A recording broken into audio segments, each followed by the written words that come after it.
Bueno, ahora vamos a realizar lo que sería otro tipo de prueba. En este caso sería una prueba de signos y pares igualados de Wilcoxon. Es una prueba de rangos, pero esta tiene una característica. Ya vimos un ejercicio similar donde se realizó la prueba de Student.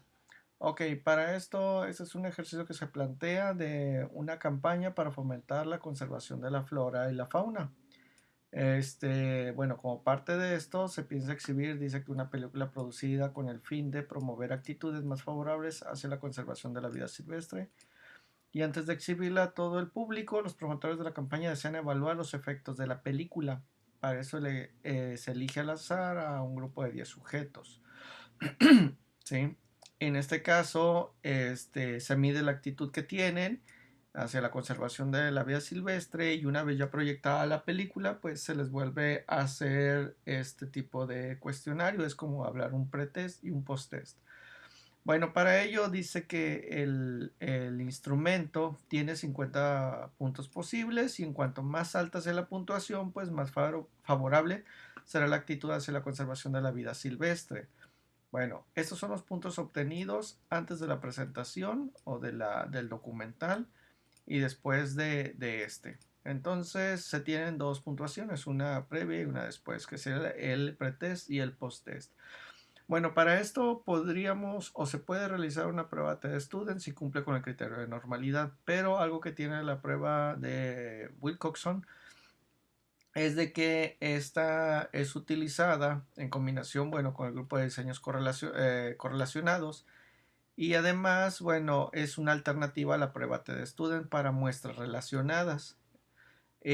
Para ello, dice que cuando el supuesto de normalidad de los datos no se asume, es decir, cuando hacemos la prueba de normalidad y resulta que no cumple con el criterio de normalidad, entonces hacemos la prueba de rangos de Wilcoxon.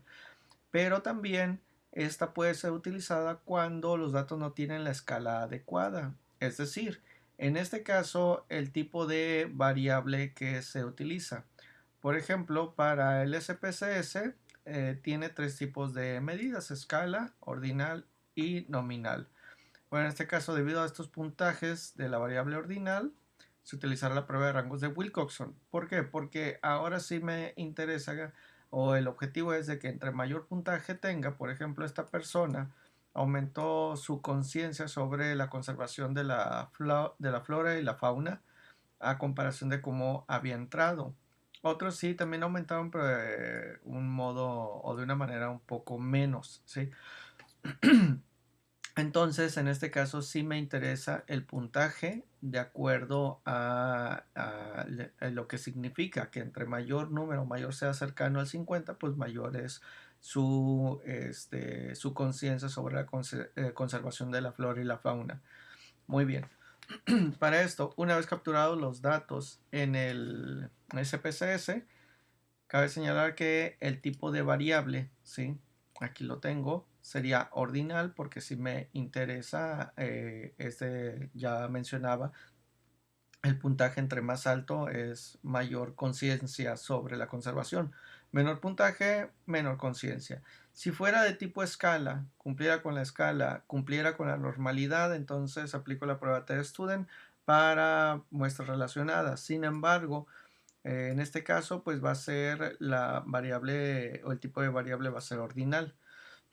Ok, si aplicamos lo que sería el análisis de normalidad para checar, tenemos las dos listas, el antes y el después, ¿sí? Para ello, bueno, los gráficos, voy a pedir el gráfico con la prueba de normalidad y aceptar. En este caso, se tiene la prueba Shapiro-Wilks porque son muy pocos datos.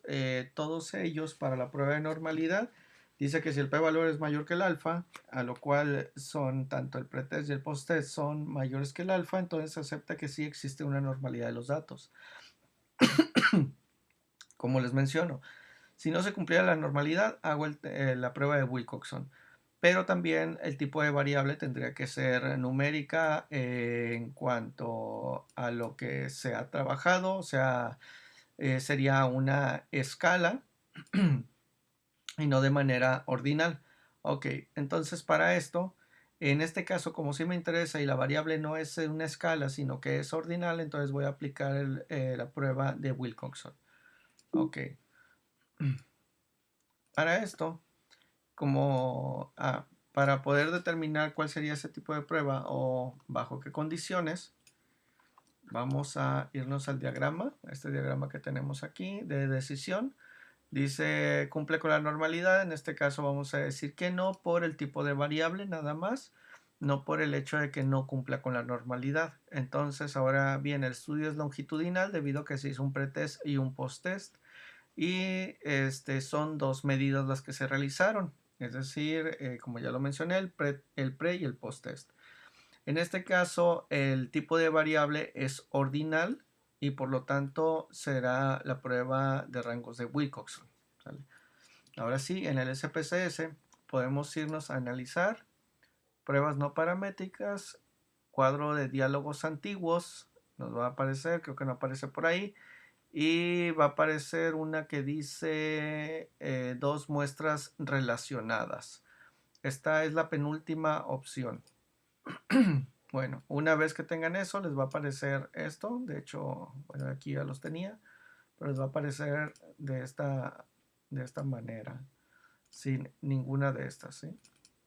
Bueno, restablecer esto. Ahora bien, como y al similar a la prueba TestStudent, para muestras relacionadas, ya lo había mencionado en el otro video, es donde la variable 1 debe de ir en la primera medición, que sería esta, que sería el antes o el pretest, y en la segunda variable la segunda medición o posttest. En este caso me da la opción de elegir cuál es el tipo de prueba que voy a seleccionar. Ya está por default la prueba de Wilcoxon. Le damos a aceptar. Ok. Ahora bien, ya nos está dando los rangos y el valor del p-valor para este tipo de prueba, el cual es el necesario para decidir si se acepta o se rechaza la variable de investigación. Bueno, de acuerdo al valor que se tiene del p-valor es de 0.017. Este valor es más pequeño o es menor que el alfa, donde el alfa era un alfa de 0.05. Por lo tanto, para la regla de decisión, si como este es menor que el alfa, se rechaza la hipótesis nula. ¿Qué quiere decir? Que entonces sí existe una diferencia significativa en la perspectiva de las personas sobre la conciencia hacia la fauna y la vida silvestre, ¿sí? Después de este documental. Debido a esto, como yo les mencionaba, aquí se hizo la prueba de rangos de Wilcoxon por el tipo de variable que se está utilizando, a pesar de que se haya tenido la prueba de normalidad. Es uno de los dos criterios, o no cumple con la prueba de normalidad o el tipo de variable no es escala, sino que es ordinal, por lo tanto se hace la prueba de rangos de Wilcoxon. Esas serían las dos condiciones para aplicar este tipo de prueba. Y eso sería para este ejemplo. Por lo tanto, podemos concluir que mi hipótesis nula decía que no existe una diferencia significativa entre el antes y el después de ver este documental, de acuerdo a los valores que se obtuvieron en el test. Y la hipótesis alternativa puede decir que el documental realmente modificó la perspectiva o la visión que pueden tener los asistentes para cambiar su punto de vista sobre la conservación de la fauna y la vida silvestre, obviamente de manera positiva. Es por eso que podríamos concluir eso, que se acepta la hipótesis alternativa, nuestra hipótesis de investigación, que sí afecta de manera positiva este tipo de documental.